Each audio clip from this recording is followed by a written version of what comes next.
Você está escutando o especial do mês do horror do MasmorraCast. Victor?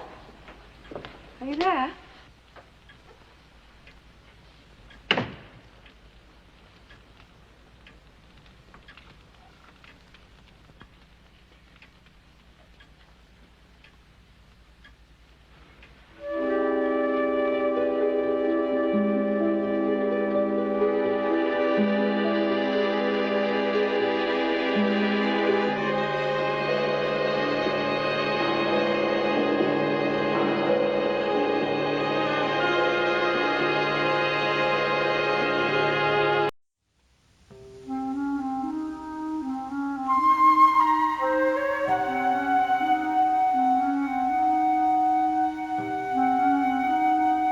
Olá, ouvinte, seja bem-vindo, seja bem-vinde ao nosso podcast do mês do horror. Eu sou a Angélica. E eu sou o Marcos. Hoje, né, Marcos, a gente vai continuar a nossa saga do mês do horror e vamos aqui apresentar mais um conteúdo que a gente acha muito relevante, muito interessante e que possivelmente, talvez quem está escutando a gente não conheça. Exatamente. Então a gente vai falar hoje sobre a minissérie Frankenstein, a verdadeira história de Frankenstein, que é uma minissérie de 73, e para quem está acompanhando a gente nos podcasts vai recordar que a gente gravou sobre Conde Drácula, né, da BBC, e a gente comentou que faziam muita referência a esse Frankenstein, por ser muito interessante também, né?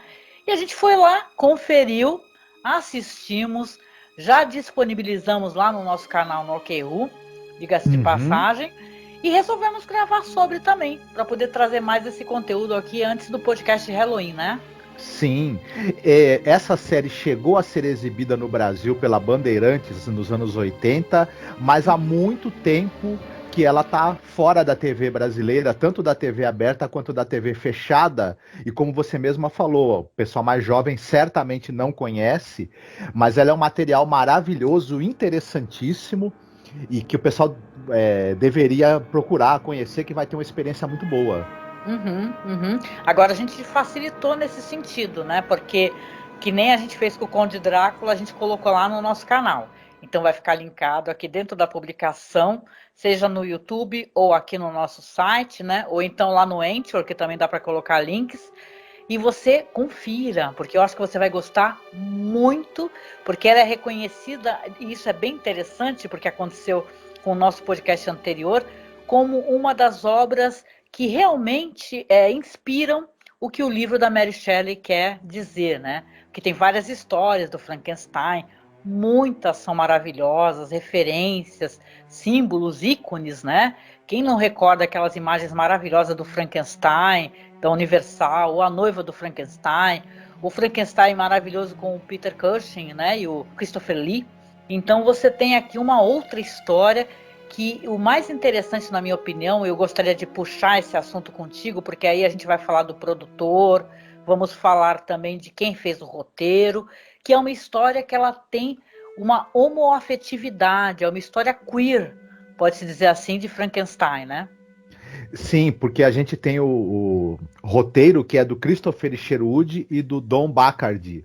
E o Christopher Sherwood, o W.H. Auden e o Stephen Spengler, eles eram escritores que ficaram famosos porque eles marcaram época na literatura de língua inglesa nos Estados Unidos, né? Eles eram ali nos anos 40, 50, eles eram uma juventude muito promissora, e tinham essa característica que eles eram homossexuais e tudo, e eles tratavam muito na literatura e na poesia deles de temas homoeróticos e tudo mais, com grande qualidade literária, né? E também nessa adaptação está presente, né? Esse elemento de uma leitura que a gente já, no livro da Mary Shelley, a gente já pesca alguns indícios, né, de um amor homoerótico, mas aqui ele está mais visível, e é uma adaptação extremamente ambiciosa. A ambição gigantesca dela, e é uma ambição que se cumpre, detalhe, não é uma ambição que morre na praia. Ela já começa no roteiro. O que esses dois caras fizeram, o Don Bachardy e o Christopher Sherwood, enquanto releitura da obra original, é incrível pela ambição e pelo quanto eles foram competentes em conseguir realizar também. Uhum. E para uma curiosidade aqui, né, para falar como foi a transmissão original, né, ele foi transmitido em 2 partes de 90 minutos pela televisão inglesa, né. Uhum. Quando saiu a versão para DVD, que saiu inclusive agora no passado Blu-ray, né, mas quando saiu a versão em DVD em 2006, eles colocaram ali uma introdução com James Mason, que é um dos atores que participa ali, ele vagando ali no cemitério, que é o cemitério St. John's Wood, né, em Londres, e ele falando sobre a Mary Shelley, falando que ela está enterrada ali, o que não é verdade, né, a Mary Shelley está enterrada no cemitério, no terreno da família dela, né, mas ele está falando sobre isso, por ser uma história que, na verdade, ela é inglesa, né, e de uma mulher, uma jovem e ambiciosa, né, e muito competente escritora. Então vai ter elementos ali que tem no DVD que eles meio que quebram aquela narrativa clássica, e isso é bem interessante. A gente deixou também no nosso release do canal.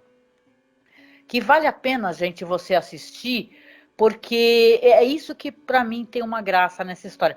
Essa história, ela é diferente, né? Eles contam uma história que tem essa história clássica toda do Frankenstein, que é uma história do criador que abandona a criatura, mas nessa história ele não é visto, por exemplo, o Frankenstein como um herói, né? Ele é visto sim como um homem covarde, né? Que acaba pagando pelos erros dele, né? E isso é muito interessante, inclusive se você vai analisar a produção, porque se você tem diretores muito famosos, né? Que são, o John Boorman, né, que a gente gosta muito, o próprio Coppola. Na época que essa história estava sendo ali feita ali a produção e tal, pensado o roteiro, teve um grande orçamento, né, para um filme feito para a televisão. Você tem esses diretores famosos que já vinham, por exemplo, de Deliverance, né? O John Boorman fez Deliverance, o Coppola fez o Apocalipse Now. Então você tem diretores que eles estavam pedindo para poder fazer, né? Só que você vai ter uma direção feita pelo Jack Smith, né? Quem assistiu e conhece aquela versão maravilhosa do Homem Ilustrado, The Illustrated Man, que aqui no Brasil saiu como Uma Sombra Passou por Aqui, né, Marcos? Isso. A gente falou do Jack Smith em mais de uma oportunidade. A gente tem podcast sobre o Homem Ilustrado ou Uma Sombra Passou por Aqui, né? A gente também já comentou a participação do diretor em episódios de Além da Imaginação, né? Ele era um cara que ele era muito bom na direção de atores, ele tinha uma experiência com os teatros filmados, o Jack Smith, e ele tinha um olho para ficção científica, também um bom olho. Não é à toa que foi temática de algumas coisas que ele fez, tanto no cinema quanto na televisão, né? Incluindo essa série, que ela tem mais elementos de ficção científica do que o livro original, da Mary Shelley, inclusive. Isso é muito legal, gente, é muito legal. Porque quem gosta de terror, né? É a gente, o que chama os nerds de terror, né? A gente adora ver aqueles grandes locais de gravação. É famoso, né? Aquele Frankenstein da Universal, o quanto é lindo. E foi reaproveitado depois no Jovem Frankenstein, aquele set gigante, né? Com todos aqueles equipamentos e tal. E aqui você vai ter a produção do Hunt Stromberg Jr., que, como eu disse, recebeu um grande orçamento, que na verdade seria até considerado o maior orçamento já dado até então para uma produção na TV. E ele colocou cada centavo disso na tela. É isso que é legal. Ele maximizou todos os talentos do elenco, que é formidável. A gente vai falar sobre isso. E ele tinha uma coisa também, isso é bem interessante, e está dentro da proposta do que a gente sugere aqui, que é uma versão de Frankenstein que ela tem um olhar homoafetivo, gay. Ele também é um gay assumido, o Hunt Stromberg Jr. Aí, no caso, ele escolhe, então, Christopher Sherwood, o parceiro dele, os dois para fazer ali a duas mãos o roteiro, né? Que é muito delicado para quem nunca assistiu, porque nesse Frankenstein, e isso não é um spoiler, porque a gente vai para a sessão de spoilers ainda, ele não começa feio, a criatura. A criatura, ela começa linda, entendeu? Tanto que tem uma palavra que ela é muito falada nessa produção, né, Marcos? Beautiful, né? É beautiful. Então você tem ali uma criatura que ela vai se deteriorando com o tempo, né? E tem uma valorização maior das amizades entre os homens. As mulheres, elas meio que estão à margem dessa história, com personagens que eu me arriscaria a dizer que são até escritos para ser meio beat, ou aquelas relações heteronormativas, elas serem chatas, desagradáveis, com muita cobrança. E você tem a Agnes Moorehead, que eu sou apaixonada por essa atriz. Quem escuta a gente falando sobre Além da Imaginação já deve recordar o quanto a gente fala bem dela e ama ela de paixão. E aqui ela faz uma velha fofoqueira. Eu acho que as mulheres, elas aparecem nessa produção, não sei se tu concorda, Marcos, como a margem da história. Elas estão deslocadas ali da história, não fazem parte da parte mais importante. Elas são um elemento, na verdade, de um obstáculo para o fim que esses homens querem, né? O que eles querem fazer da vida. O Frankenstein, ele está mais interessado em aprender, conhecer métodos científicos que possam fazer, trazer vida, né, para além da morte, e por aí vai, né? E o casamento, ele meio que parece que ele está meio obrigado, né, a continuar esse casamento, né? Então, o que você acha? Sim, ela fica. A Elizabeth, no livro também, de certa maneira, ela tem uma posição meio marginal na história. Ela é alguém que com quem ele tem um compromisso, ele precisa do dinheiro dela também, né? E ele meio que quer fugir desse compromisso o máximo possível para se dedicar aos estudos. E ela é alguém que tenta trazê-lo de volta para a realidade, para ter uma vida menos obsessiva. Mas o personagem dela, mesmo nessa história, ele acaba ganhando muita força em determinado momento, né? Em que a gente vai chegar lá e tudo. E a Jane Seymour, ela que vai ser a noiva de Frankenstein, de certa maneira, né? Ela vai ter um outro tratamento nessa história. Ela é quase que um objeto de desejo e manipulação dos personagens principais, que são o Dr. Frankenstein, o Dr. Polidori e a criatura, né? Ela se torna meio que uma arma de política e poder, né? Nas mãos do Dr. Polidori. Sim. Eu queria aproveitar que você está falando do elenco aqui, para a gente comentar aqui algumas curiosidades, né?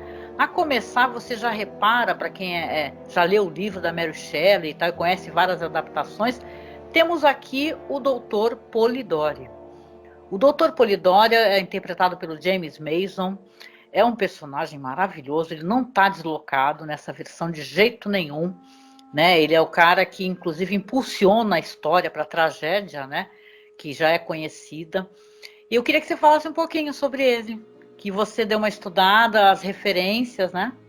Pois é, começando pelo ator que o interpreta, essa série tem uma coisa que o elenco dela, para quem tem a minha idade, puxa muito pela sua nostalgia, porque tem muitas caras ali que a gente eu pelo menos, que tô aí chegando nos 50, são pessoas que eu amo de paixão, coisas que elas fizeram. O James Mason, só para começar, ele é o Nemo do 20 Mil Léguas Submarinas, né? Ele tá no Viagem ao Centro da Terra, ele é o Rommel do filme Rommel, a Raposa do Deserto, ele tá no Salem Slot. Que é um filme de horror que eu adoro da televisão, né? Um filme pra TV que eu adoro. Enfim, eu gosto demais do James Mason. Então, na verdade, é uma minissérie pra TV. Isso, é uma minissérie pra televisão. Então, já começou, a minha simpatia pela série já começou aí, né? Esse John Polidori, quando foi... A gente sabe que o livro Frankenstein nasceu de uma aposta que entre o Percy Shelley, a esposa dele, a Mary Shelley, e um médico chamado John William Polidori, né? Cada um deles iria escrever um romance, um livro com temática de horror, né? E para ver que o melhor ganharia a aposta. A gente sabe que a Mary Shelley escreveu Frankenstein, que foi o que ficou mais famoso dos três, e enfim, é um ícone da cultura mundial, né? Pelo menos da cultura ocidental. Dispensa a gente comentar muito. Detalhe, o Percy Shelley, o marido dela, que era um pilantra né, estroina da pior espécie, tentou roubar o livro dela. Ele tentou publicar o livro com o nome dele, né? E o Dr. William Polidori escreveu O Vampiro, que é uma história clássica de vampiro em língua inglesa, que meio que inaugura essa visão moderna do vampiro, influenciou todo mundo. O Percy Shelley roubou o livro do cara, né? Publicou com o nome dele. E aí teve um processo que, inclusive, o Dr. Polidori perdeu, e hoje foi reconhecida a autoria dele. O livro O Vampiro hoje tem reconhecidamente a autoria do John William Polidori. Hoje é editado com o nome dele e tudo mais, e os créditos justos são dados a ele, né? E tudo. E aí, esse personagem, o Dr. Polidori, ele recebe esse nome em homenagem ao John William Polidori, que a gente já falou aqui, mas ele meio que tem elementos um pouco do mau caratismo do próprio Dr. Frankenstein. E do Dr. Pretorius, né? Da noiva de Frankenstein, diz que ele é muito inspirado também no Dr. Pretorius. Isso. No filme do James Whale, você tem essa coisa do personagem, do cientista do Dr. Pretorius, que influencia o Dr. Frankenstein a tentar fazer uma outra criatura, né? Que é a noiva lá. E tudo que vai dar muito errado, isso já dá errado também no livro. E, pra mim, aqui ele também tem elementos do Dr. Spallanzani, que é um personagem do E.T.A. Hoffman, que é o cara que cria uma mulher mecânica e fica apresentando ela para a sociedade. Essa coisa do Dr. Polidori, que nós vamos ver aqui, né, quando comentarmos aqui a série, que ele tenta apresentar a mulher que o Dr. Frankenstein ressuscita como sendo uma jovem, ele quer apresentá-la para a sociedade, quer arrumar um bom casamento para ela, para poder também botar a mão no dote e tudo mais. Isso, ele é meio que uma mistura do Dr. Pretorius com o Spallanzani, do Dr. Pretorius do filme do James Whale com o Spallanzani do Hoffman. É um personagem maravilhoso, esse da série, vivido com categoria pelo James Mason, como sempre, né? E a gente vai poder falar já dessa atuação mais em breve. Ele rouba o filme, ele tá maravilhoso, James Mason. Né, muito bom. Também tem o Leonard Whiting, que faz o Dr. Victor Frankenstein.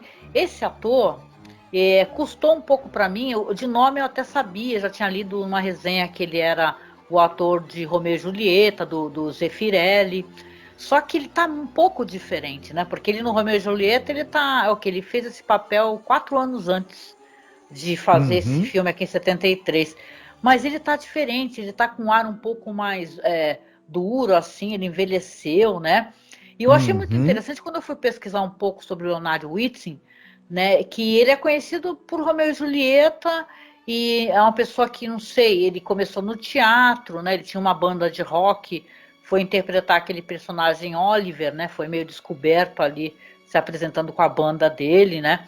Acabou até fazendo filme ali com Christopher Plummer, né? Tem, aliás, a foto do Christopher Plummer nesse filme aqui que ele interpretou junto, que é o Real Caçador do Sol, né? Tá uma coisa impressionante o Christopher Plummer aqui, é maravilhoso. Mas, de qualquer maneira, é um cara que ele ficou mais famoso assim porque ele é o cara que fez Romeu e Julieta. E depois a carreira dele não foi muito assim pra frente, né? Quando ele fez 73, o Victor Frankenstein, ele chamou atenção, a série chamou muita atenção, fez um tremendo sucesso. Mas a carreira dele, né, Marcos, não decolou, não continuou, né? Ele acabou se voltando novamente para o teatro, isso eu acho muito interessante. Enquanto ator, enquanto roteirista, né? Tem um filme chamado Social Suicidal, que é estrelado pela India Aisley, que é a filha da Olivia Hussey, né? Que era a Julieta desse filme do Zeffirelli.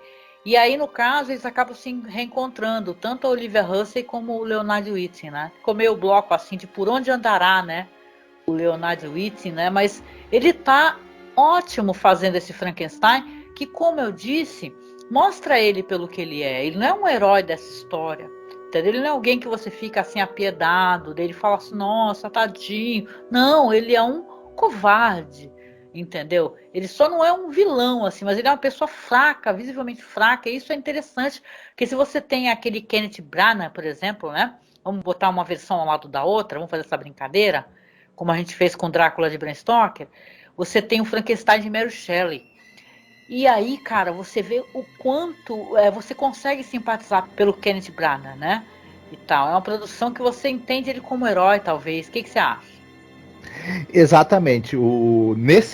Nessa adaptação que nós estamos comentando, eu acho muito correto essa história do personagem do Dr. Frankenstein, ele ser um personagem omisso, covarde, relutante e apagado, porque ele é muito isso no livro. O livro da Mary Shelley deixa muitas lacunas. A gente sabe do que acontece com ele, porque o capitão do navio que está indo para o Ártico está mandando cartas para a irmã contando que ele encontra ali no Ártico esse fulano, o tal do Dr. Frankenstein, o cara tá meio doente, delirando e conta essa história para ele.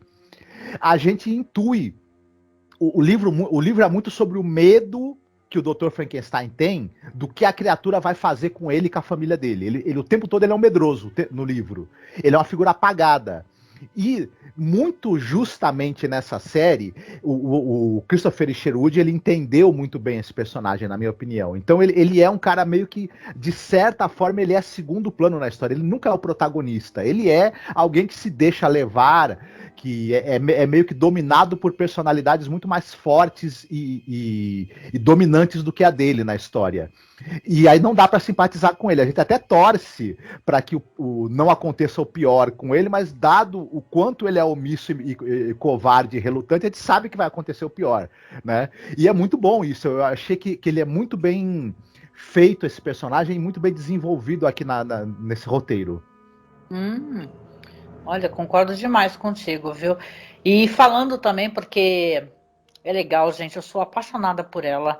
Quem não é, né, na nossa cidade, você falou muito bem. Eu acho que essa série, ela vai conversar principalmente com quem é um pouquinho mais velho, porque são filmes que a gente assistia, que a gente assistiu várias vezes e tal, né? Até brinquei contigo, né, conversando que às vezes o pessoal pensa em Romeu e Julieta, e quem é um pouco mais jovem vai pensar no filme do Leonardo DiCaprio, né? Uhum. A gente vai lembrar do filme do Zeffirelli, né? Queria falar para vocês também sobre a Jane Seymour, né, que ela faz um papel aqui absolutamente maravilhoso.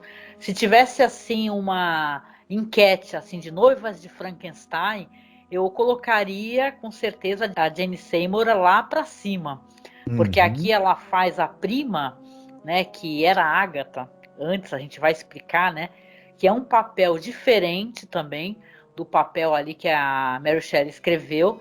Mas ela faz um papel de uma espécie de boneca que fica copiando o que a outra faz, e é de uma coisa assustadora, sabe? Meio vilanesca, me lembra muito quem assiste esses filmes, quem assiste aquele filme lá, o Cemitério Maldito, do Stephen King, e o livro também, principalmente, aquele negócio de quando a pessoa volta dos mortos, e isso tem, né, na história lá do King, no filme, inclusive, que a pessoa volta do mal. E eu fico com essa impressão, porque você tem essa personagem que a Jane Seymour interpreta, a Agatha, que ela é doce, gentil, uma graça, né? E quando ela volta como seria, né, entre aspas, ali a noiva do Frankenstein, porque ela não é nessa adaptação aqui, ela é a prima, né, que o Polidori está ali querendo apresentar para a sociedade, ela tá malvada, né, Marcos? Uhum. Eu acho até que tem um pouco desse personagem no Penny Dreadful, inclusive, né? Se Concordo a gente for contigo. pensar. Mas ela realmente ela é um personagem que ela tem uma leitura bem diferente do que tem no livro. Eu acho muito interessante o que foi feito mesmo. Tem um subtexto aí, a gente não entrou ainda em detalhes da história, mas a criatura, né, quando ele é ressuscitado, ele aos poucos ele vai deixando de ser uma pessoa boa e o que vai acontecendo com ele vai tornando ele uma pessoa má, cruel, assassina.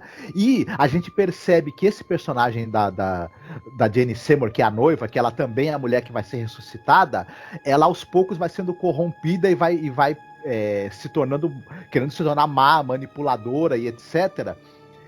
A gente tem um subtexto aí de o que faz isso com essas criaturas são as outras pessoas, né? Na verdade, eles são pessoas que já não tiveram possibilidade de ter infância, já nasceram adultos, e essa inocência deles está pronta para ser corrompida num piscar de olhos. Na verdade, pela maldade que os cerca, que é a maldade dos seres humanos comuns, né? Eles são bem influenciáveis, né? Isso. Você tem a impressão que ela, talvez, se não tivesse a influência negativa do Polidori, talvez, né? Não é certeza, ela fosse um pouco melhor, né?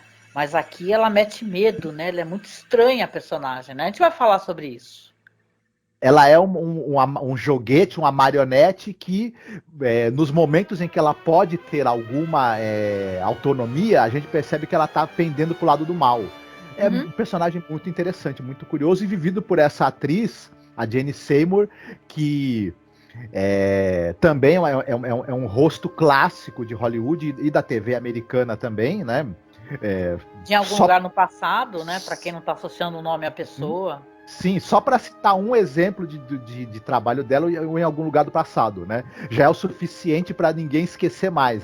Mas ela também está no Vive e Deixe Morrer do 007, né? E ela também é a Serina do Battlestar Galactica. Só para citar alguns, né?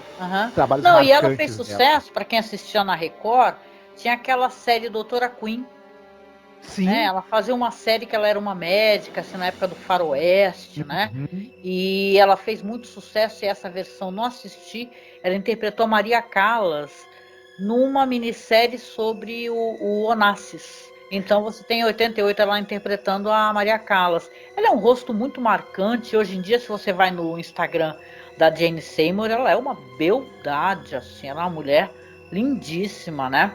E parece que ela tem o que chamam aquele joie de vivre, né? Olha eu falando francês, que chique, né? Mas ela tem aquela alegria de viver, ela tem um frescor, né? Isso é muito bonito, né? Na Jane Seymour, né? Que ela tá com o quê? Ela deve estar com o quê? 60 e poucos anos, né? Creio eu, né? Por aí, né? E ela tá maravilhosa. Só pra constar. Ela é uma pessoa que, além dela continuar estando muito bonita, quando você vê entrevistas com ela, ela continua sendo uma pessoa que você mesma falou. Ela é uma pessoa bem-humorada, com uma visão muito otimista das coisas e tudo mais. É interessante mesmo, alguém que envelheceu bem, aparentemente por dentro também, né? Não só por fora. Queria que, para terminar aqui, antes da gente passar para o tópico, né, que a gente vai, você falasse um pouquinho sobre o David McCallum, que ele faz o Dr. Henry Clerval, que é o amigo, né, do Frankenstein, que nessa produção aqui é um cientista, que ele conhecerá essa técnica aí de ressurgimento. Tem o Michael Sarrazin, é importantíssimo, o papel, é o ator que faz a criatura. No filme do Frankenstein, né, original, você tem a brincadeira de que não falam o nome da criatura, né, não mostram quem é o ator, né, tem uma interrogação. Quem está assistindo os créditos iniciais do Frankenstein, aí tá assim: criatura, interrogação. Aqui você tem o nome, ele passa o nome dele, Michael Sarrazin, mas não tem a fotinha, porque começa com fotinhas, assim, dentro de uma florzinha. E no final também não mostram. Isso que eu achei engraçado.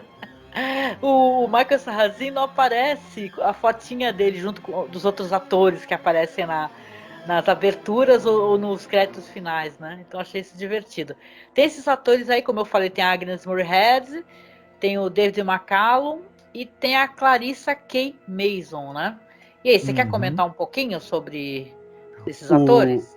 Sim. O David McCallum, o pessoal, claro que vai lembrar, acho que o papel que ele se imortalizou, ele era o Kuriakin do Agente da Uncle, né? Você tinha o Napoleão Solo, que era o Robert Vaughan, e ele, que era o Ilya Kuryakin.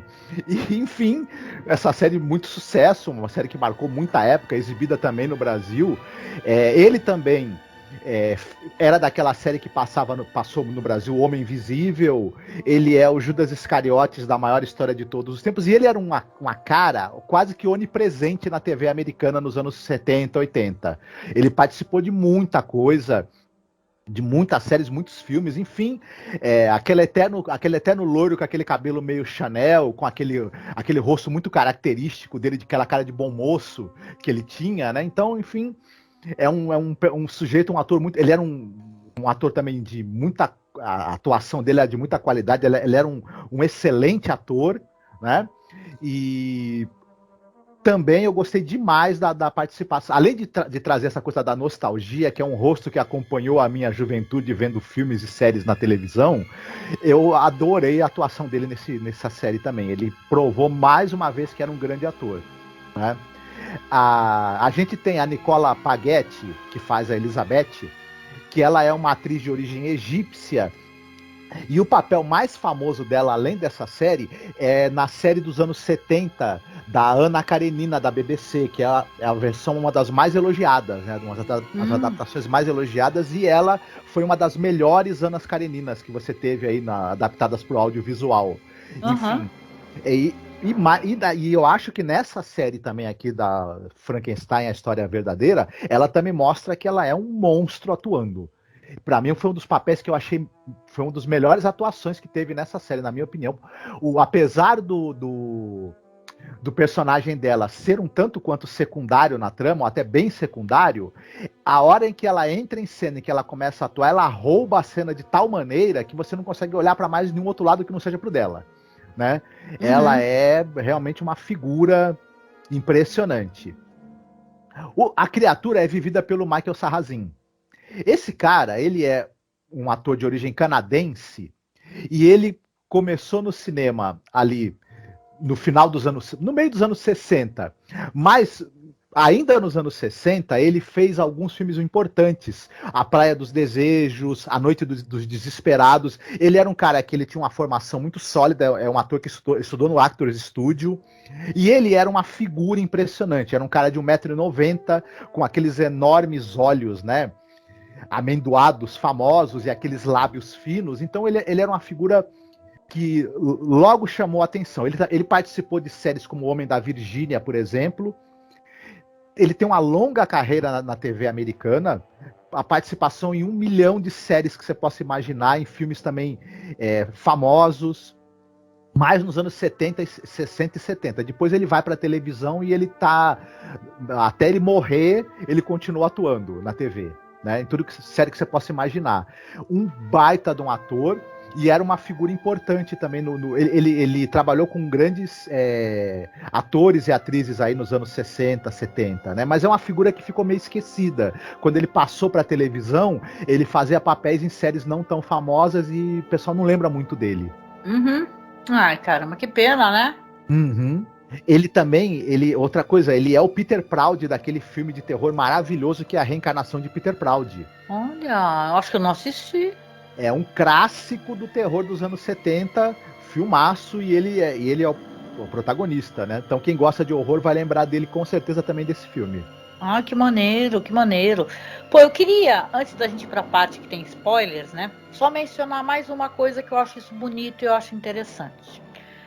A gente tem o que? No ano passado, 2020, saiu o Blu-ray, né? Finalmente. Aqui, nada disso sai no Brasil. Mas nos Estados Unidos e tal, saiu o Blu-ray, né? E esse Blu-ray, ele tá com os comentários de um cara muito interessante. Não sei se você já ouviu falar, mas tem o diretor, o Sean Irving, né? Esse diretor, ele é diretor daquelas Loucas Aventuras de Elvira, que é a continuação do Elvira, Rainha das Trevas, né? E ele é um diretor gay. O que acontece nessa versão que saiu para Blu-ray? Então, não tem os comentários do diretor que costumam ter nos DVDs? Aqui nesse Blu-ray você tem o Sean Irving fazendo os comentários. Além dele falar sobre essas questões LGBTQIA+, ele fala, né, por exemplo, que ele era um adolescente gay na época, enrustido, na época que passou esse filme na televisão, essa minissérie. Mas ele disse que o filme, ele falou de diversas maneiras com ele, de maneira muito profunda, sobre a questão de aceitação, sobre a questão de visibilidade. Então você tem o diretor abrindo o coração, conversando. É um cara importante para comentar, porque ele foi editor convidado de uma revista muito famosa, chamada Little Shop of Horrors. E ele tem nessa revista foto com elenco já na época já bem mais velho, por exemplo, o Leonard Whitt, né? A Jane Seymour, comentários. Tem um prefácio famoso na revista da Anne Rice, ali das crônicas vampirescas. Então esse fanzine é muito famoso, que o Sam Irving ele apareceu como editor convidado, né? E você ter essa temática sendo discutida de maneira aberta, a gente falou aqui do roteiro, né? Que o roteiro foi do Christopher Sherwood e do Don Bacard, que era parceiro dele, foi parceiro dele até o Christopher Sherwood falecer, né? Alguém, por exemplo, responsável pelo livro Cabaré, que depois virou filme, né? Cabaré. Uhum. Então você tem a temática gay sendo discutida ali. Isso é muito importante, gente, porque essa visibilidade queer dentro do terror é uma coisa legal do pessoal conferir, do pessoal afirmar, né? Existem esses personagens, né? E é muito bonito. Eu só queria só mencionar que é muito famosa essa edição da revista Little Shop of Horrors, que é a edição 38, que o Sam Irving é convidado, né? Que ele fala sobre Frankenstein The True Story, tem muitas entrevistas interessantes, fotos maravilhosas, e eu acho que é uma raridade, entendeu? Para quem tem isso daí nas mãos, né? E, cara, você ter o Blu-ray e ter o Sam Irving comentando sobre é um outro presente, né, e tal, né? Eu Uhum. só posso lamentar, infelizmente, como eu disse, que não tenha pra gente aqui no Brasil, né?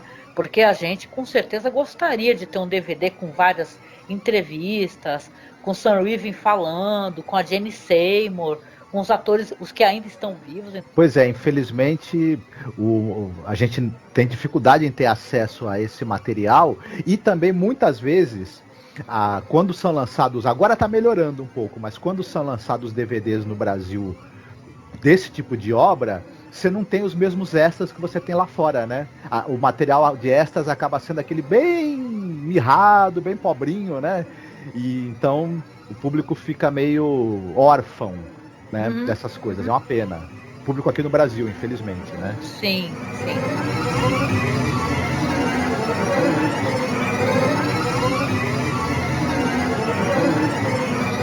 E é isso, ouvinte. O que a gente vai fazer agora aqui? A gente vai falar os spoilers, o que a gente achou interessante, as mudanças que tem. Então, você é convidado, como a gente falou lá no Conde Drácula, a assistir, viu? É longo, mas é tão rápido, né, Marcos? Acho que a gente deu uma sentada aqui para assistir contigo. Tu achou muito rápido, né? A gente não sentiu, são mais de 3 horas, né, no total a produção, e você assiste assim amarradão. É muito interessante mesmo. Então você vai lá, assista, tá no nosso canal. Também tem no YouTube, mas eu não sei se a qualidade tá boa lá ou se tem com legendas. Tu lembra, Marcos, se tá com legenda no YouTube? Acho que não, né? Eu acho que não. Não. Tem boa qualidade, mas a pessoa pode pedir para traduzir a legenda, não vai ficar uma coisa perfeita, mas. Né? Mas no nosso canal já tá com a legenda embutida, então tá mais fácil. A legenda tá ótima, né? É uma legenda meio assim, meio de audiodescrição. Ela tem um momento que ela fica aparecendo assim, Victor, né? E tal, para dizer quem tá enunciando a fala, mas não é algo que atrapalhe, dá para assistir de boa. Então assista, porque agora a gente vai falar o que a gente gostou mais. E essa versão aqui até dá para considerar um pouco como spoiler, porque realmente é diferente da história da Mary Shelley. Tá bom? Fique com a gente.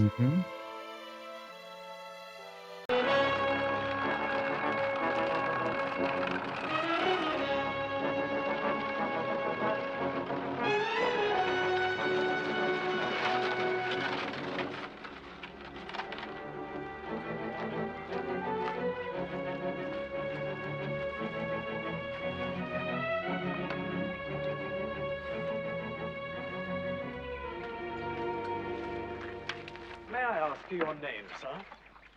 Polidori. Polidori. But not yet. First, I want to show you something.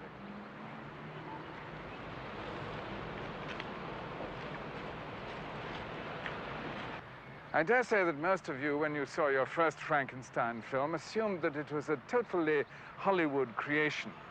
Whereas, in fact, Frankenstein and his creature were invented by an intellectual and somewhat revolutionary young lady, who is better known as the wife of one of the greatest poets in the English language, Percy Bysshe Shelley, than as an authoress in her own right. I brought you here because I want to show you the tomb of Mary Wollstonecraft Shelley.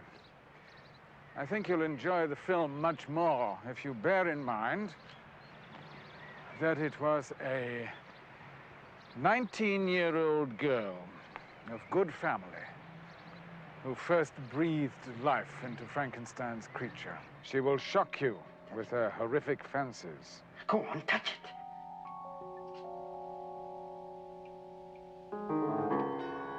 It's warm. Well, that's hardly surprising. It's been alive for more than a month. It knows you! Get it off! I must speak to you alone. Henry, listen. Look, I can... Don't leave me alone with it. There's nothing to be afraid of, Elizabeth. She will transport you into a world of Regency glamour.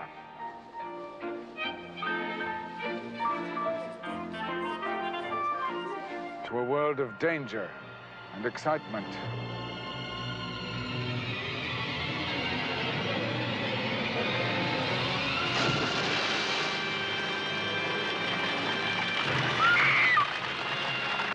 An accident? How many? 7. 7 of them there were. Male or female? Oh, such fine young lads. Were the bodies much damaged? Who knows? Well, where are they? But they're using the stables as a temporary morgue. Those eyes will open. Those limbs will move. That brain will be alive.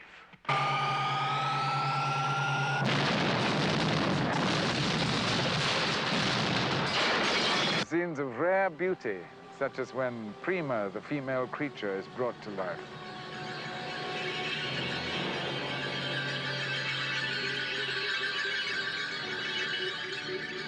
More menace.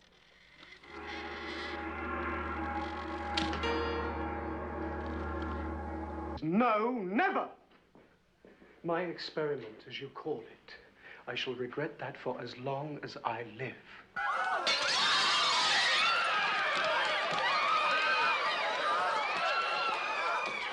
As a result of last night, sir, 3 people are dead and 10 more seriously injured. We are still searching for the maniac who is responsible.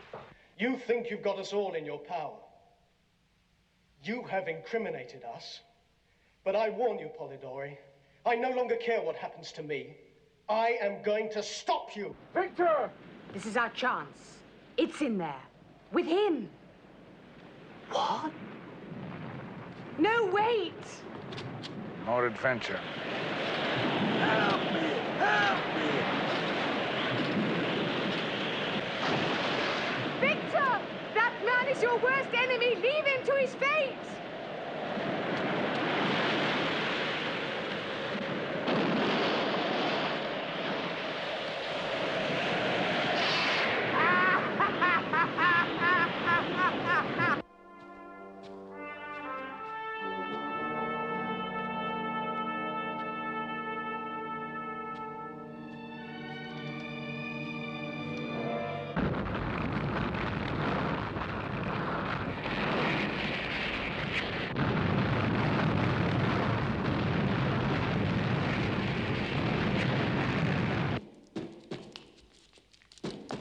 What are you doing? We're gonna burn the misshapen creature.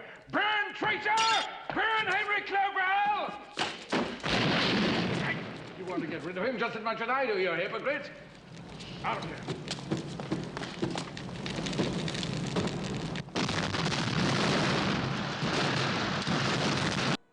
Pois é, como da outra vez, eu vou fazer aqui uma breve sinopse, porque na verdade é uma história muito conhecida e não adianta você falar detalhe por detalhe, a não ser o que a gente achou de interessante que foi colocado aqui. A história do Victor Frankenstein, você vai ter ali uma história começando com Victor Frankenstein, a sua noiva, a Elizabeth, e ele está ali fazendo, sei lá, um piquenique, conversando com ela está lendo. O irmão dele está num barco, assim, num lago, e infelizmente se afoga, né? O Victor não consegue chegar a tempo, o irmão acaba se afogando. Você tem depois o Victor já no enterro dele, né? Na igreja, na verdade, com o padre falando sobre a sua ressurreição e a vida, e tal, aqueles textos bíblicos. E todo esse começo do filme ele vai ser passado com muita rapidez, porque na verdade o interesse ali não é isso exatamente em si, né? O começo dessa história, todo aquele preâmbulo, né? Por que o Victor, e sim a parte que interessa para a história, que é ele conhecer o personagem do David McCallum, que é o Henry Clerval, que vai apresentar para ele a possibilidade de você trazer a vida, né? De corpos mortos. Então você vai ter ali no começo só, né, Marcos, o Frankenstein, ele meio que revoltado com Deus, né? Ele fala assim, eu quero que Deus me ajude a trazer a vida. Aí a noiva fala para ele assim, ai, mas é isso assim que o diabo atenta, né?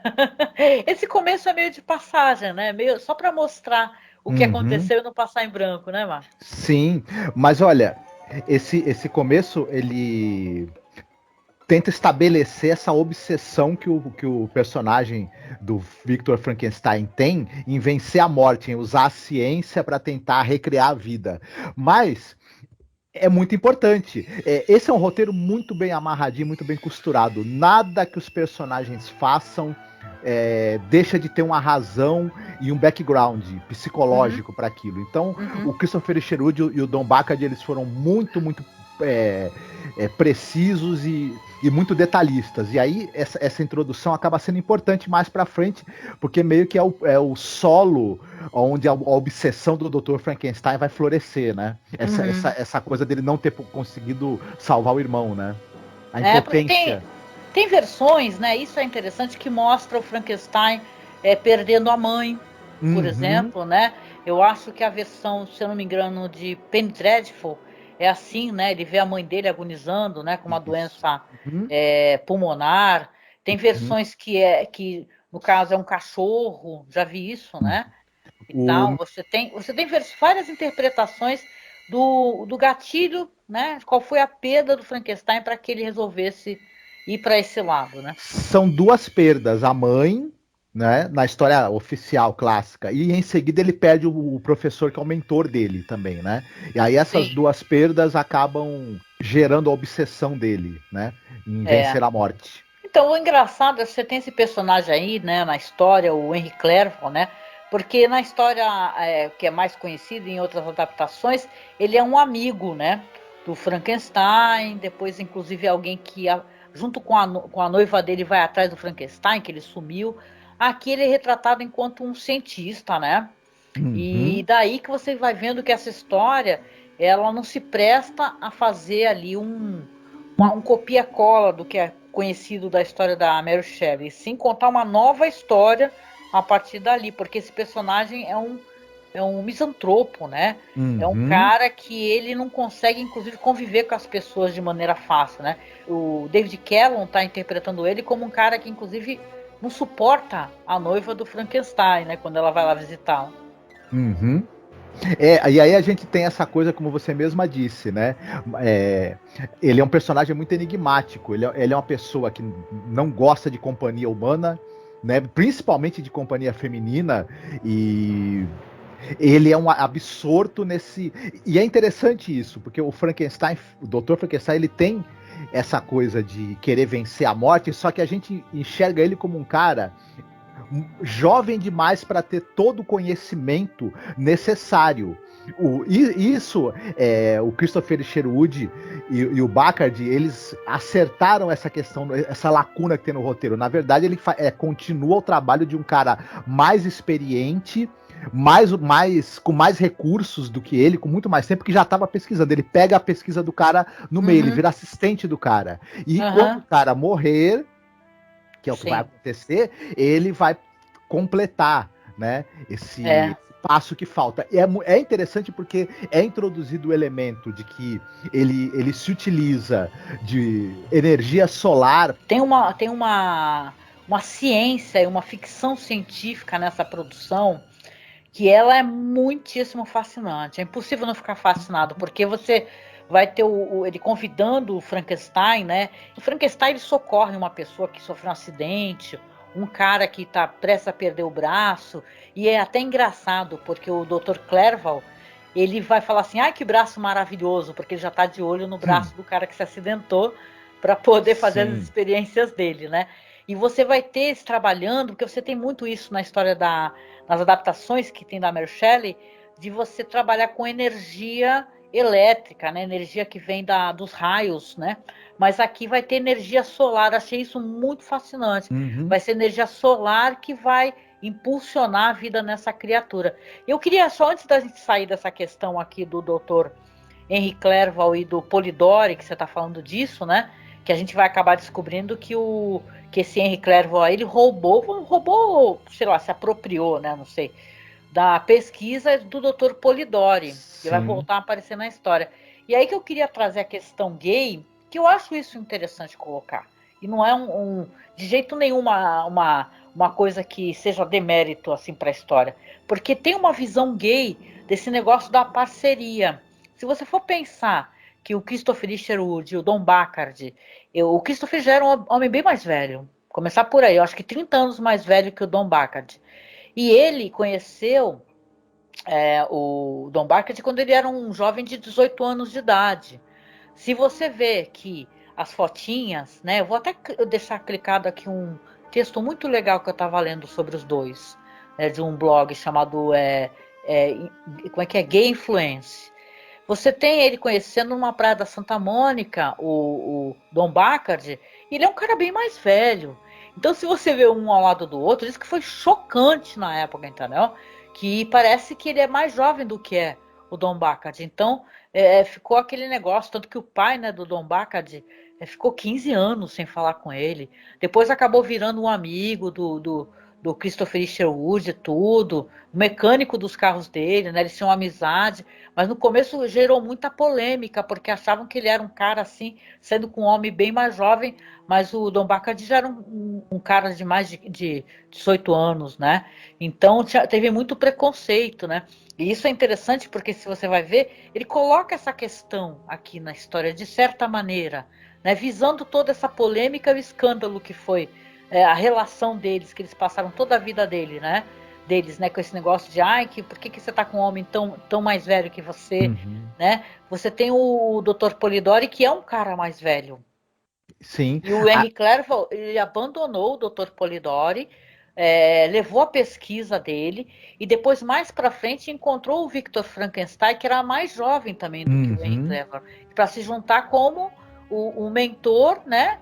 O Padawan, né, que nem chamam, né, e tal, porque você tem ali ele ensinando para ele criando o laboratório todo, né, e tal, porque ele diz que é um cara que ele é dado a ter desmaios e tem uma doença, né, que ele fica tendo que tomar uns líquidos assim, que é claro que aquilo ali aquilo já é um sintoma do que vai acontecer mais para frente na história.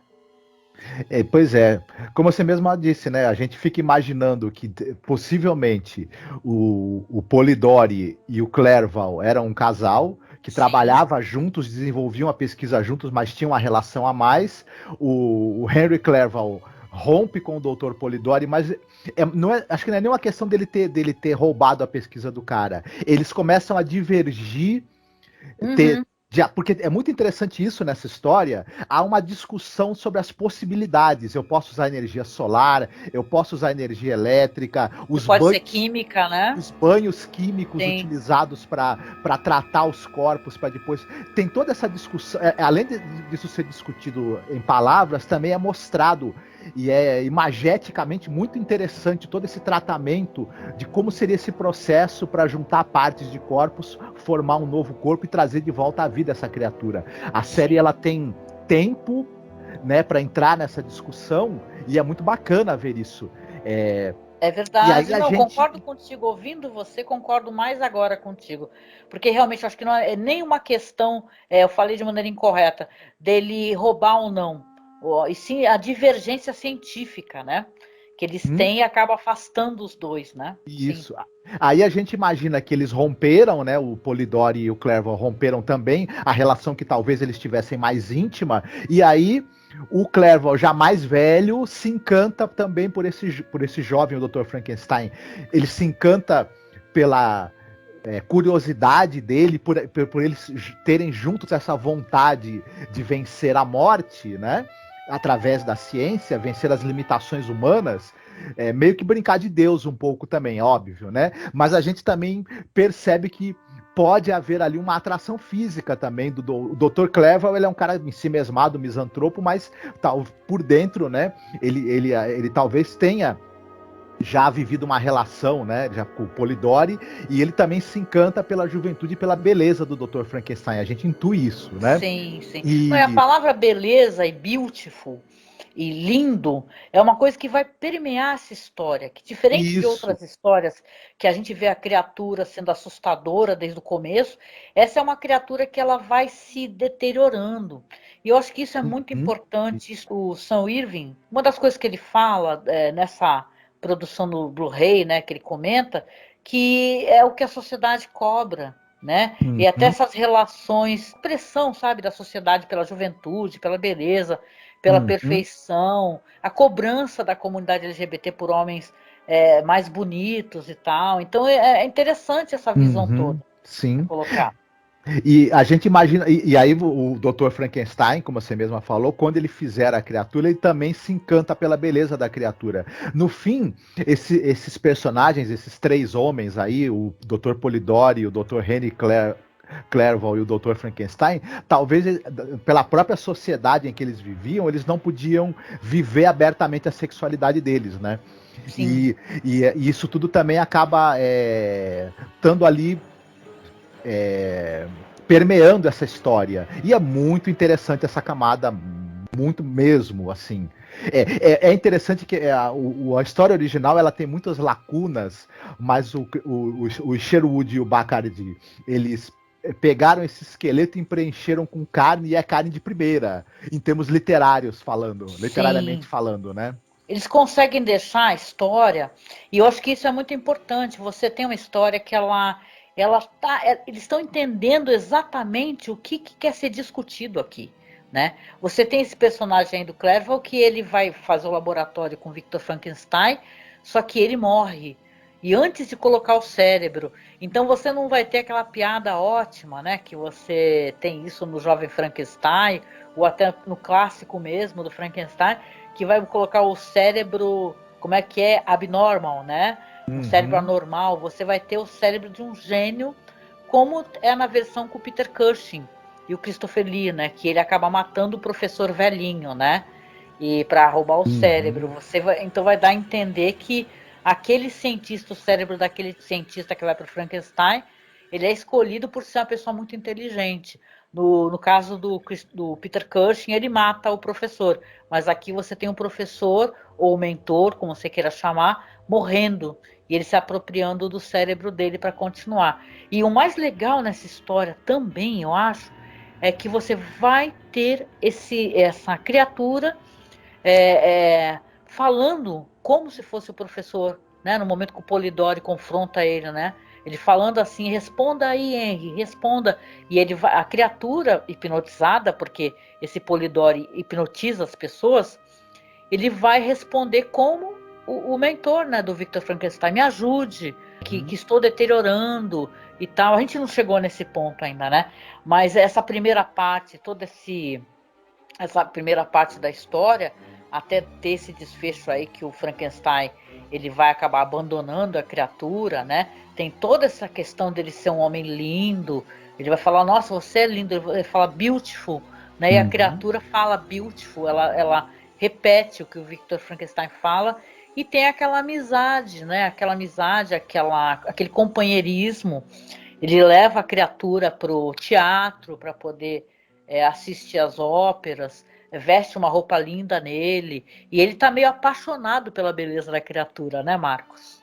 Ele tá totalmente apaixonado pela beleza da criatura. É uma mistura muito curiosa obviamente ele enxerga esse ser como algo que ele criou, então na verdade a realização do projeto científico dele. Ao mesmo tempo ele é uma espécie de figura paterna, né? Porque ele pega essa criatura que ela precisa ser educada e tudo mais, ao mesmo tempo tem uma óbvia atração que ele sente pela beleza dessa criatura e tudo isso é colocado na história de maneira muito interessante. Ao mesmo tempo, Tem essa questão que o Dr. Henry Clerval tinha pego um braço humano e ele tinha conseguido fazer esse braço ter reações nervosas, só que a gente descobre que o braço foi se deteriorando aos poucos e a gente... Aliás, é um Mechatronic maravilhoso, né? Muito bem Esse feito. Mechatronic. Como você mesma falou, essa série é uma produção da Universal na Inglaterra, então eles não pouparam recursos. Você tem cenografia, você tem mecatrônica, você tem tudo que os efeitos visuais possam oferecer numa produção ali, como você teria em qualquer filme de cinema. O laboratório, gente, as cenas do laboratório, a gente fica até querendo voltar, são incríveis. Sério, é enorme, é nível Frankenstein mesmo, clássico da Universal. Porque é maravilhoso, é gigantesco, né, Mar? Exatamente. Mas aí o que acontece? A criatura, ela começa a se deteriorar e ela vai perdendo completamente a beleza física dela. E aí os sonhos do Dr. Frankenstein, né, de educar essa criatura, apresentá-lo para o mundo e tudo mais, vão por água abaixo. E ao mesmo tempo, se a gente for pensar, ele é fruto da época dele. Então, as pessoas com deformações físicas nessa século XIX aí, né? Elas eram extremamente... mas ele é muito cruel, né? Putz, ele é muito cruel com a criatura. Porque você pega, assim, alguém que está sendo tratado com carinho, com afeto, e você tem isso no Penny Dreadful, recomendo muito para quem nunca assistiu. Aliás, no Penny Dreadful destroça um coração da gente do mesmo jeito, né? Você tem ele tratando a criatura com afeto, ensinando a falar, mostrando a literatura, né? Dando, né? Trazendo a arte, a cultura, tudo com tanto afeto. E o momento, na verdade, que é muito discreto como isso acontece, que é perto da orelha, né? Que mostra que aquela parte da pele já está se deteriorando.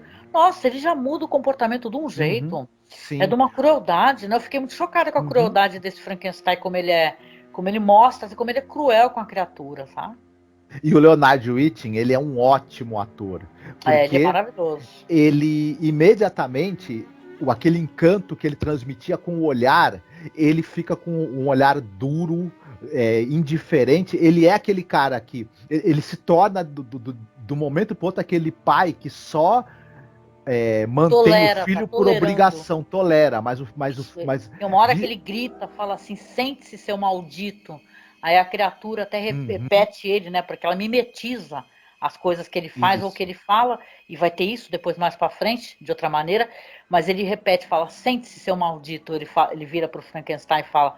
E é muito triste você ver o que acontece com a relação deles. Ele quebra todos os espelhos, não quer mais mostrar pra criatura, e a criatura não sabe o que está acontecendo. Né? Mas repara que está sendo isolado e o Frankenstein não quer mais levar ele para o teatro. O Frankenstein não deixa mais ele ser visto pelas pessoas. A senhoria da casa lá, ela é impedida de entrar de qualquer maneira no quarto que eles estão. E a criatura, ela vai começar a interiorizar essa autoimagem. Já que eu sou horroroso, eu sou um monstro, eu vou ser um monstro de... Não, mas ele não sabe. E eu tô sendo rejeitado. Nessa versão aqui... Nessa versão, quando ele vê o que aconteceu com ele, como é que tá a aparência dele, ele pega um pedaço de espelho, né? E ele vê a aparência dele. Primeiro é a senhoria que consegue entrar, a Agnes Moorehead, né? Que ela consegue entrar e ela se choca e grita e tem uma síncope, né? Mas ele não sabe o que ele tá feio ainda, né? Ele só vai descobrir depois, quando ele tenta ir pro teatro. Isso. E o Frankenstein não deixa, né? Leva ele de volta para casa. E aí sim ele vai olhar e vai se ver o quanto ele está derretendo, né? A pele está se lacerando, está todo ferido e ele resolve se matar, né? É triste essa cena também. Sim, mas ele não vai conseguir, obviamente, né? E aos poucos as sucessivas rejeições vão fazendo com que ele se torne uma criatura amarga, violenta e homicida mesmo. No livro, a criatura, ela se identifica com Lúcifer, do Paraíso Perdido. Sim, porque ela... Aqui na série é contado de outra maneira, né? Para ela ter essa leitura de somos legião, né? Somos muitos, né? Isso. Aí você vai ter, então, no segundo ato, a criatura que não morreu afogada. Ele se jogou de um penhasco no mar, mas não morreu. A criatura acorda no mar e está vagando por uma floresta, ali acaba se deparando com esse velho cego, né, que é interpretado pelo Ralph Richardson, de passagem. E aí que você vai ter aquela coisa da gentileza do senhor idoso, né? Que percebe que a criatura tá com medo, que não fala. Aí depois vai ter o que a neta dele que vai aparecer, que é a Agatha, que é interpretada pela Jane Seymour, e o marido dela. Aí a criatura vai olhar toda aquela cumplicidade, aquela amizade, aquele afeto, né? E tem um momento que a Agatha, ela vai estar lendo a Bíblia ali pro avô, né? E ela lendo pro avô, ela vai falar justamente da legião, né? Essa passagem aí que Jesus expulsa os demônios, né? E manda pros porcos, não é isso? Uhum. E aí isso funciona como já vai prevendo o que essa criatura vai se tornar, infelizmente, né? É uma das coisas mais tristes que tem nessa história ou em qualquer versão, o quanto ele vai. O sofrimento vai transformá-lo em algo mal, né? Ele que tinha o potencial para ser muito bom, né? Sim, estava sendo tratado com carinho ali pelo Frankenstein, visivelmente. Isso é muito trágico nessa história. Se o Frankenstein continuasse a tratá-lo com carinho, dando atenção, conhecimento, você vê que a criatura estava aprendendo, né? Que ela aprende com o ensinamento, né? Como ela foi brutalizada, começou a ser maltratada pelo Frankenstein, depois ele acaba descobrindo como é que está a real aparência dele, se desespera, tenta se matar, depois ele se esconde das pessoas, ele repara que o velho cego não está enxergando ele, então para ele aquele é um local de segurança, aquele senhor ali é meu amigo, mas da neta dele ele se esconde. E essa questão da Agatha, que a gente comentou, né, que quem faz é Jane Seymour, ela é maravilhosa e gentil, essa neta, visivelmente. É essa passagem que, como é uma minissérie, eles não têm pressa, então dá para mostrar a personalidade dela, o quanto ela é gentil, brincalhona, todas aquelas flores plantadas ali, é ela que planta na casa do avô. Então ele tem aquela casinha, né, Marcos, que é idílica, né? Parece casa de Hobbit. Parece uma casinha de Hobbit ou uma casinha, sei lá, dos Anões da Branca de Neve. É muito fofa aquela casinha. Então, quando a criatura se faz a conhecer ali, a Agatha vê a criatura e foge aterrorizada, acaba sendo atropelada num atropelamento horrível também, né? Muito realista, achei, inclusive, aquele atropelamento. Aí ele pega o corpo da Agatha e vai desesperado ali para onde era aquele velho laboratório do Victor. Só que quem que ele vai encontrar lá? O Dr. Polidori, né, Marcos? Exatamente. E aí o Polidori é que vai trazer de volta a Agatha, né? Colocando, juntando partes, né? Ele fica com a cabeça, né, dela, né? E junta com o corpo de outra e cria essa mulher muito, muito semelhante à criatura que o Dr. Frankenstein faz. Só que o Polidori, ele tem um método que evita que aconteça a deterioração dos tecidos. Então a Agatha, teoricamente, ela, depois de ressuscitada, ela não vai passar pelo mesmo processo que a criatura de começar a ter a cara derretendo e a pele ficando cheia de feridas, né? Como um zumbi. É um método é um método químico, né? Que eles colocam reagentes, né? Tocam fogo. Aliás, gente, essas cenas aí, elas são maravilhosas. As cenas dos laboratórios aqui nessa produção, elas são maravilhosas, né, Marcos? Esse negócio dele colocar o corpo, aliás, isso daí é uma cena chocante, né? Você vai ter o Polidori tem os asseclas, né? Que são os ajudantes, porque o Polidori você vai descobrir depois que ele não tem as mãos, né? Ou só tem parte de uma mão, porque ele mexia com esses produtos e derreteu a mão dele. Então ele é alimentado ali pelos caras que são chineses, né? Um negócio assim. E você vai ter essas cenas da cabeça, ele fala que só deu para aproveitar a cabeça. A cabeça dessa personagem, né? A Agatha, né? Dentro de um vidro, e o corpo, os asseclas dele arrumam um corpo de mulher ali, né? Que tá no outro compartimento ali com líquido. Então é uma cena até chocante, né? Aquela cena do corpo nu e a cabeça separadinha em outro lugar, né? Sim, sim. Eu achei muito interessante, muito, muito bem feito. E para mim é muito hipnótico todo esse processo da feitura da noiva, né? Da personagem da Agatha, da ressurreição dela. Tudo para mim me chamou muita atenção e eu achei muito fascinante isso. Poderia parecer uma encheção de linguiça desnecessária E talvez na mão de um roteirista menos habilidoso ou de um diretor que tenha menos inventividade visual, isso fosse mesmo uma mera encheção de linguiça. Aqui resulta em algo que é fascinante, até porque essa personagem da Agatha, ela vai ter uma importância muito grande na trama, nessa escalada de loucura e degradação da criatura, ela aos poucos se tornando um monstro homicida, e vai ter um ponto culminante de tensão da série com essa personagem Agatha e a criatura que o Dr. Frankenstein reviveu. Então é tudo muito bem pensado, não é à toa, né? É uma história de terror onde o horror ele vem sem pressa, entendeu? E você vai sendo cada vez apresentado assim para situações tenebrosas, né? Ao mesmo tempo que você tem ali a Jane Seymour, né? Que agora então ela é chamada de prima, né? O Dr. Polidori chama ela de prima, e você não sabe mais da criatura de Frankenstein. Fala assim, a história vai assumir um outro lado, assim, vai mostrar um outro aspecto, e você fica se perguntando, cadê a criatura, né? Porque na história original você tem a criatura exigindo do Frankenstein que ele faça uma noiva, né? Você vai ter, então, de novo o Polidori, ele procurando o Victor Frankenstein bem na data do casamento dele, o que é uma sacanagem, né, de qualquer maneira. Indo atrás dele para chantageá-lo, né, Marcos? Para fazer com que ele vá fazer a construção dessa mulher, né, que no futuro vai ser a prima, né? O Polidori, ele é um sujeito que, como a gente tinha falado, né, ele tinha começado as pesquisas junto com o Henry Clerval, idoso já, com uma certa idade, com essa dificuldade, então ele quer muito a assistência do Dr. Frankenstein, porque além do Dr. Frankenstein conhecer todo o processo, ter domínio de toda a tecnologia desenvolvida pelo antigo parceiro do Dr. Polidori, que era o Henry, ele tem o corpo saudável, e além do fato também de ser jovem e bonito, que a gente também imagina que é outro atrativo pro Dr. Polidori. Então, ele quer chantagear o Victor de qualquer maneira a continuar as experiências junto com ele. E o Victor tá em outra, né? Ele quer esquecer todo esse pesadelo, né? Na noite de núpcias dele, né? Ele vai lá, ele tira o Victor da festa, né? Para ir conversar, para chantagear ele.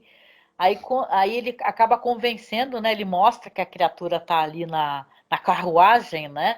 Inclusive ali com uma máscara. Achei aquilo tão teatral, tão Fantasma da Ópera, né? Bonito aquilo, né? Dele ficar segurando uma máscara na frente dele. E aí, na hora que ele tá indo embora, já com a esposa, já para ir para a lua de mel, o que ele faz? Ele fala para a esposa assim, eu vou ter que resolver um negócio aqui que é muito importante, não tem como eu adiar, e ela fica furiosa, né? E ele vai lá, então, ajudar o Polidori a fazer todo esse tratamento químico aí, né? Fazer a cirurgia, fazer a costura, né? Costurar a cabeça no corpo e dar aqueles tratamentos químicos ali que vão trazer a vida para esse corpo aí que vai se tornar, então, ela deixa de ser Agatha, vai ser a prima, né? E detalhe, ele é a prima porque é a primeira delas, né? Ou seja, o Polidori, ele é ambicioso, né? Ele fala que é a primeira, né? Então é a prima.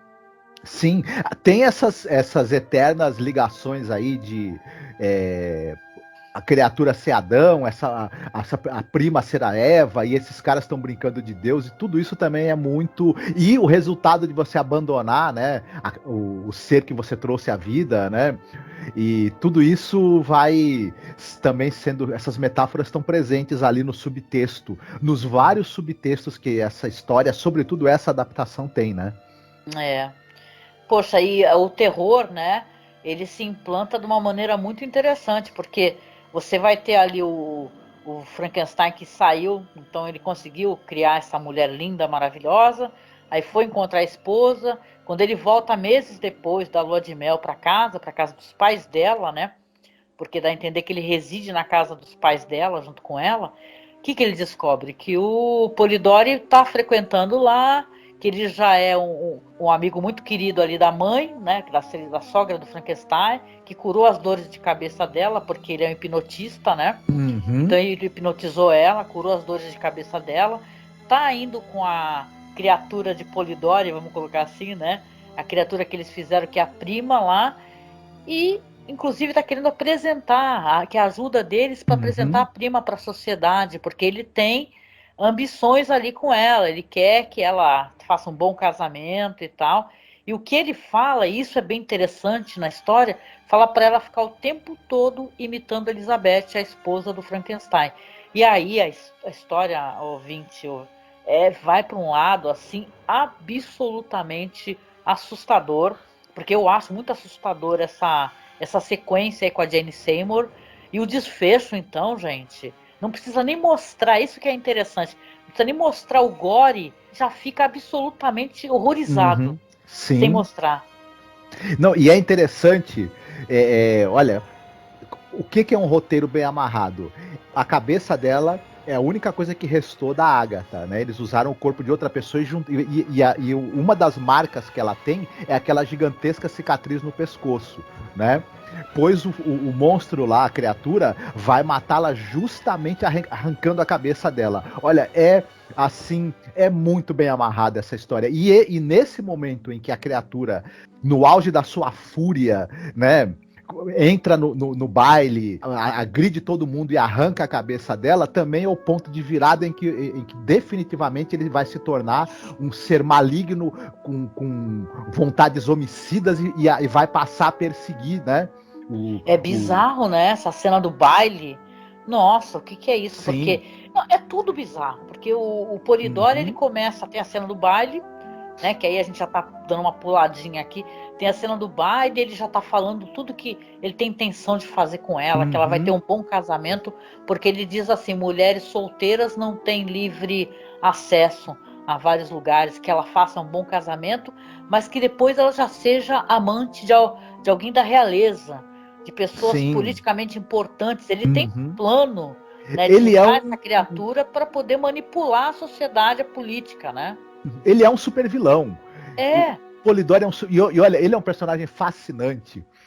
Quando a gente fala que essa adaptação ela é extremamente ambiciosa, porque esse personagem, o Polidori, tudo nele tem aquela cara você pega o Dr. Fibes, por exemplo, né? Ele é um vilão, aquelas mãos dele, né? Esqueléticas e destruídas, as ambições de super vilão de querer dominar o mundo, essa coisa dos eu acho que estão perdendo de não fazer, não que eu seja a favor de remakes e tal, a não ser quando, né, que eles vão trazer uma coisa realmente boa para a história, mas pelo menos ou se fazer melhor conhecida essa história, ou ter alguém refazendo assim, colocando, sabe, fazer uma nova minissérie. Porque, gente, é um banho de água fria. Quando você tem o Polidori falando, olha, eu quero fazer isso, mas ela vai casar com fulano, vai ser amante de cicrano, e a criatura chega e entra, fecha as portas do salão. Porque a gente não contou, mas eles tentaram destruir a criatura, né? O Victor Frankenstein é um cara que não teve coragem de acabar ferindo a criatura, ou acabando com a criatura. Né, a gente até acha que é terrível o que ele faz, na verdade, porque ele meio que acabaria com o sofrimento também da criatura. Parece que tudo que ele faz é errado e ocasiona mais sofrimento, né? Isso é horroroso na história. E você tem o Polidori com todas essas tramas, né? E você vendo o balde de água fria que ele vai tomar, porque quando a criatura entra no baile, aí começa a gritaria, a correria, e ela chega na frente da prima, né, a noiva do Frankenstein, né, dentro dessa história aqui, você tem ela querendo agredi-lo, né, gritando e agredindo ele. E isso logo depois que ela estava fazendo um show de balé, né, que ela, com isso, esse negócio dela mimetizar tudo que ela vê. Ela tinha ido num balé na noite anterior, ela começa a dançar um balé sozinha, né, sendo que as pessoas estavam dançando em duplas no baile. E aí você tem ela agredindo ali, querendo agredir a criatura resolve arrancar a cabeça dela, gente. É isso que é mais interessante, né, Marcos? Você não vê uma gota de sangue nessa história e mesmo assim você fica absolutamente horrorizado com a cena. Exatamente, ela é chocante, mas ela é chocante também por todo o background dela. Ela é construída num passo muito seguro dentro da trama para se chegar nesse momento apoteótico, né? E muito bom, muito bom. Olha, a construção dessa história Eu só tenho elogios a esse roteiro, sabe? É muito legal mesmo. E... É magnética, né? Você Uhum. fica caralho, né? Assistindo assim, chocado. Sim, ele é filosoficamente. Esse roteiro ele é filosoficamente interessante. Ele aprofunda todas as discussões do livro. Ao mesmo tempo, ele introduz elementos daquele horror, né, mais gótico e exagerado. O melhor do horror gótico, cara. Né? Porque se você for analisar tudo que é colocado aqui, tudo figurino, gente. O diretor de fotografia, ele é foda, é o Arthur Ibbotson, né? E você tem um diretor foda, que é o Jack Smith, que ele fazia muito trabalho para televisão. Direção de fotografia desse cara incrível. Você tem o cara da Hammer, né? Que esqueci o nome dele aqui, mas ele fazia maquiagem já para Hammer. Maquiagem protética muito boa, muito interessante. Tem uma coisa também nessa história que ela tem elementos que para mim eles são meio pulp, eles são quase quadrinhescos. Tem uma coisa de Pigmalião, né? Do George Bernard Shaw, né? Esse negócio de transformar uma criatura tenebrosa numa lady da sociedade, né? Ele mistura, ele tem essa coisa meio pulp, do horror, né? Essa coisa, e ao mesmo tempo algo literariamente muito refinado, e as duas coisas convivem bem, né? Esses elementos grotescos do terror com leituras assim psicológicas e filosóficas, convive tudo muito bem ali. E parece coisa que o Alan Moore escreveria. Tranquilamente. Você lembra que teve uma ocasião que você me deu um quadrinho para ler do Warren Ellis, do Frankenstein? Uhum. E a sensação que eu tive terminando aqui, quando eu terminei, porque a história, depois disso é aquela história clássica do Frankenstein, que você vai ter a morte do criador e da criatura, né, na neve, né? Ele é bem... como é que eu posso dizer? O final é idêntico ao que se conhece da história, né? Aquela trágica história, final da história na neve. Uhum. Mas eu lembro que eu tive a mesma sensação de ser uma coisa mais humana, entendeu? Uma análise assim humana muito mais interessante, para além até do horror, sabe? Do horror puro. Assim, você tem uma história de tragédia, a palavra é essa. Sim. Uma tragédia para a família do Frankenstein. Você vai ver ali, porque o final é terrível. Você vai ter a mulher dele vai morrer. As pessoas do barco todas vão fugir. Ela morre, e é uma coisa curiosa. Na história original, a gente tem... a história é contada pelas cartas do capitão do navio que está no Ártico e encontra o Dr. Frankenstein. Sim. Aqui eles introduzem nessa parte final essa coisa dele estar com a noiva no navio indo para a América e a criatura tá no navio. Então é interessante como tem essa coisa da criatura aparecer no navio. Nossa, isso é terrível. Criatura e Polidori, né? Que tinha sido preso, né? Ela tentou até mexer os pauzinhos. Mas, ela é muito... Assim, é uma história, uma leitura também, do quanto as pessoas com privilégio, elas acham que pode fugir também de certas situações, porque ela entrega o Polidori, né? Fala pra ele que ele tá envolvido, ele tá preso, só que ela não sabe, mas o Polidori é um hipnotista, então ele é capaz de colocar na cabeça das pessoas, né? O que as pessoas quiserem. E ela foge para não ter o bebê dela mais nessa região depois desse escândalo. Imagina, na casa dela teve um baile onde entrou um monstro e arrancou a cabeça de alguém e jogou, levou pro Polidori, né? Depois o monstro vai e entrega, né? Não sai da minha cabeça aquela pergunta que o Victor Frankenstein faz para a criatura: por quê? Né? Ele só grita: por quê que você fez isso? Uma violência tão extrema, né? E a criatura fala beautiful, fala lindo. Isso. Porque na verdade na cabeça dele só a cabeça era bonita, não era o corpo. Que o que sobrou da Agatha, que foi só a cabeça, era a única coisa bonita. E quando juntou com aquele outro corpo lá, estragou a Agatha, porque ele achou que a Agatha era violenta, né? E cruel. Então é uma história, né? Ela é cheia de subtexto. Sim, e a sequência no barco é muito boa, é um final assim... onde vai se desenhando, né, o conflito final entre o Polidori, entre a Elizabeth e a criatura, né? E você vê que mais uma vez o Frankenstein, nessa história toda, o conflito que existe ali é entre esses três, a Elizabeth, o Polidori e a criatura. O Dr. Frankenstein, como sempre, é um omisso, né? Ele fica meio à margem de tudo, né? Sim. Ele sente pena do Polidori depois, né? e a criatura amarra o Polidori ali que tá tendo uma chuva de raios, né, uma tempestade, e amarra o Polidori lá, e o Polidori acaba tomando choque elétrico. Exato, e aí você tem esses. É um show dos 3 atores ali, né? O James Mason, o Michael Sarrazin e a Nicola Pagett, os 3 ali estão nessa sequência. E tem espaço ainda para ter um overacting do Tom Baker fazendo o capitão do navio, né? É verdade. Não, tem um monte de participação especial interessante, mas é tudo bem curtinha, né? Porque você tem Agnes Moorehead, o Michael Wilding, né? O John Gielgud, né? Que é um cara importante também. Mas é tudo assim umas aparições, né? Que só faz uma pontinha só, porque na verdade o que importa ali são as atuações ali dos personagens principais, né? Mas você vê quando alguém é bom para dirigir atores, que acho que é o caso desse diretor, o Jack Smite, você vê que o Ralph Richardson, que aparece como velho, ele chama a atenção, é uma atuação que é marcante. A Agnes Moorehead é marcante. Ela é maravilhosa. Essa daí, tipo assim, ela pode aparecer 2 minutos em alguma coisa que essa mulher já rouba tudo. Sim, né? E as pontinhas minúsculas do John Gielgud e do Tom Baker, que o cara é o chefe de polícia, né? Que vai investigar o caso da morte da prima, né? Durante a festa. E depois o Tom Baker, que é o capitão do navio, que se vê naquela situação desesperadora do nada, né? E tal, ele era para ser O cara abandona o navio com a galera, fala assim, ó, falou, galera. Era para ser uma tranquila viagem até os Estados Unidos. Primeiro que eles são pegos naquela tempestade do caraco, e ainda por cima tem um monstro homicida, né, dentro do barco. E aí mas o Tom Baker tá divertidíssimo como esse capitão, né, exagerado, overacting, assim, que chama a atenção, mesmo que seja curta, né, Não, e é bonito o final, né? Eu acho o final um final bonito. É um final que é tradicional, né? Ele respeita, né, como termina a história.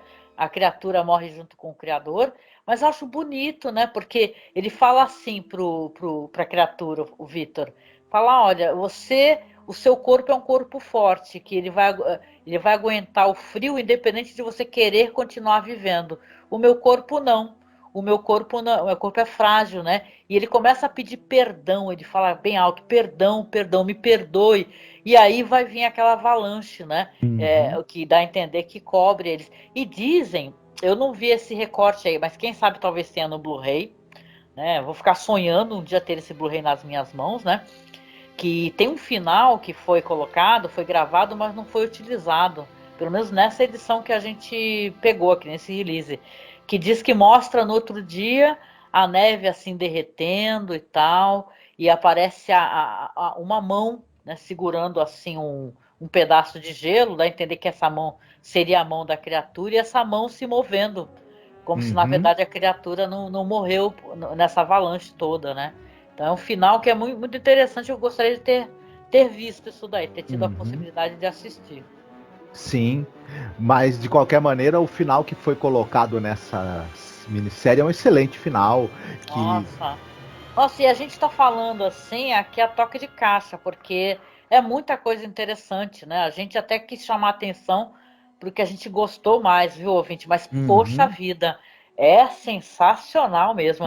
É uma produção para você assistir no Halloween. A gente brinca, né, de que no Halloween a gente vai assistir mais coisas de terror. Caramba, que vale a pena, meu. Eu até andei publicando aí na internet, no Facebook, no Twitter, e várias pessoas vieram falar para mim, não foi essa daí que passou na Bandeirantes e tal? Aí teve gente que falou, poxa, eu assisti isso daí quando era criança, morri de medo, porque dá medo mesmo, entendeu? É impressionante essa versão de Frankenstein. Cara, ela tem que ser muito, né? Precisa alguém fazer a distribuição aqui no Brasil, porque eu quero ter esse material com extra. Não é possível, minha gente. Vale muito a pena, viu? É um excelente produto de audiovisual, é uma excelente adaptação que pode não ser fiel à letra, mas ela é fiel ao espírito do livro, e ela investiga os temas que o livro propõe com profundidade e também preenche lacunas que o livro deixa, mas preenche direito, preenche de uma maneira interessante, bem feita e que traz novas camadas para a história. Sim. Isso é muito, além da produção ser, em termos de elenco, do mise-en-scène, de toda a questão mesmo da produção audiovisual ser muito boa, muito bem feita. Então, só tem elogios aí para essa série, viu? Maravilhosa mesmo. Uhum. E tá no mesmo nível ali do Drácula que a gente comentou, inclusive. Sim. E ufa, né, gente? Chegamos aqui ao final desse podcast. Vocês estão vendo, né, que o Conde Drácula aí foi uma entrada para drogas mais pesadas, né, no nosso caso, né? Porque eu até falei pro Marcos, olha, esse Halloween para mim foi incrível, porque eu nunca tinha assistido o Conde Drácula e eu fiquei apaixonada, entendeu? Por essa adaptação da BBC do Conde Drácula. Aí tô lendo o texto, pesquisando para gravar, né, sobre o Conde Drácula, e aí vejo essa menção sobre Frankenstein, The True Story, né, de 73, e caramba, foi outra porrada. Então, eu só posso te agradecer, viu, Marcos, porque foi você que sugeriu, né, a gente gravar sobre Conde Drácula, e olha como acabou gerando 2 podcasts que eu tô aqui amarradona, podendo conversar contigo. Pois é, não, foi uma experiência muito boa assistir essas 2 séries. Eu te agradeço por você ter sugerido a série do Frankenstein. Eu fiquei encantado também. Ai, muito bom, muito bom. E ouvinte, olha, obrigada por você chegar aqui até o final desse podcast com a gente, ouvindo falar aqui sobre o Frankenstein, a verdadeira história. E eu convido você, claro, sempre a ir nos procurar nas redes sociais. Nós temos nossa página no Facebook, que é @masmorracine. No Twitter nós temos perfil @masmorracine e masmorra_cast. Siga a gente lá, tá? Porque a gente está tentando divulgar um pouco mais no Facebook, no Twitter, o que a gente tem feito.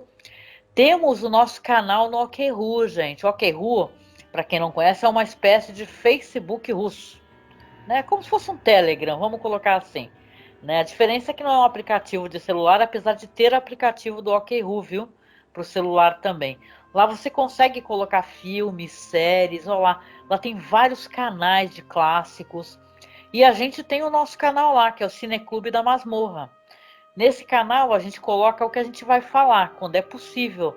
Né? E o OkRu dificilmente costuma derrubar vídeo. Ele derruba vídeo coisa recente, coisa nova e tal, mas essas séries clássicas não, ele deixa. Então a gente já colocou o Conde Drácula, já colocou Frankenstein, The True Story, tudo com legenda. Os tópicos do Halloween, né, que a gente faz todo ano uma viagem pelo mundo, né, falando sobre cinema de vários países, de várias regiões. Esse ano é Holanda, então a gente andou colocando alguns filmes lá, né, de terror holandeses, tudo com legenda para você assistir, o que é possível, né? Tem algumas coisas que não tem legenda, porque realmente não tem. Mas a gente coloca sempre material lá com legenda. Então não deixe de conferir o nosso canal, de seguir a gente lá no OkRu, que é uma coisa bem simples, viu? É só você logar no OkRu com a conta do Gmail, não precisa criar uma conta específica, nada. É só tu logar com a conta do Gmail ou com do Facebook, que você acessa facilmente o material que tem lá. E a gente agora tem que avisar, né? O nosso feed, ele anda com problema, tá? Ele funciona, mas anda com problema, que é o Masmorracine. Mas a gente criou um novo feed chamado Cineclube da Masmorra. Nesse feed todos os podcasts estão atualizados, bonitinho, organizados, porque agora a gente deixou todo o material de cinema, aqueles especiais que a gente faz de cinema clássico, tudo nesse feed. Cineclube da Masmorra, e além da imaginação, que a gente faz esses podcasts de The Twilight Zone, a gente deixou num feed chamado Além da Imaginação Podcast. Então você pode acessar, assinar esses 2 feeds, tá? Cineclube da Masmorra e Além da Imaginação Podcast, que a gente vai ter separadamente aí esse material, porque como são muitos podcasts da Além da Imaginação, a gente achou melhor separar do nosso feed convencional, tá? Então tem 2 materiais separados, que são 2 materiais incríveis, né? Vale a pena você conhecer tanto um como o outro, mas aí a gente deixou separadinho. E o Masmorracine nós estamos levando enquanto dá, mas eu acho que esse feed tá dando problema, porque tá dando problema no site, infelizmente, tá? mas sem risco, gente. É só seguir a gente e procurar a gente em todos os aplicativos como Cineclube da Masmorra, tá? E claro, a gente sempre convida no final você a ser o nosso padrinho ou a nossa madrinha. A gente usa esses valores que recebe para fazer o pagamento do servidor, né? Porque a gente paga ainda esse servidor para poder tentar resolver problemas de equipamento. É muito, muito importante você tentar nos patrocinar, né? Tem podcasts muito maiores do que a gente aí por aí, né? Que são muito bem patrocinados. A gente tem 12 anos nessa internet, mas temos pouquíssimo patrocínio, tá? Então, se você gosta do material que a gente realiza aqui, que a gente faz, você não quer que a gente pare, se você puder, patrocine a gente, seja o nosso padrinho, pode ser com valor de 5, 10, 20 reais, já ajuda, né, Marcos? A Sim. gente a manter, né? Se você puder fazer isso, faça. Procure aí a gente no Padrim, vai ficar o link aqui abaixo, ou no Colabore Aí, tá? E também temos o Pix. O Pix a gente pode receber sua doação diretamente, sem nenhum desconto. E a gente, é claro, fica muito, muito grato se você puder ajudar. Mas se você não puder, você tá duro que nem a gente, não tem problema. Compartilhe esse podcast, compartilhe esse vídeo, divulga o nosso trabalho, nos ajuda a divulgar, que isso também não tem preço, né, Marcos? Com certeza. A divulgação também tem seu grande valor e grande importância pra gente. Sim, muito. E a gente vem chegando no final aqui do podcast, mandando para você aquele abraço gostoso, aquele beijo, falando para você se cuidar, viu? Continue se cuidando, que a gente vai sair dessa pandemia. E a gente se encontra aí no próximo podcast, que eu acho que esse daí então já vai ser o de Halloween, né, Marcos? Sim, com certeza. Então, beijo e até mais, minha gente. Fiquem bem, se cuidem. Tchau, tchau.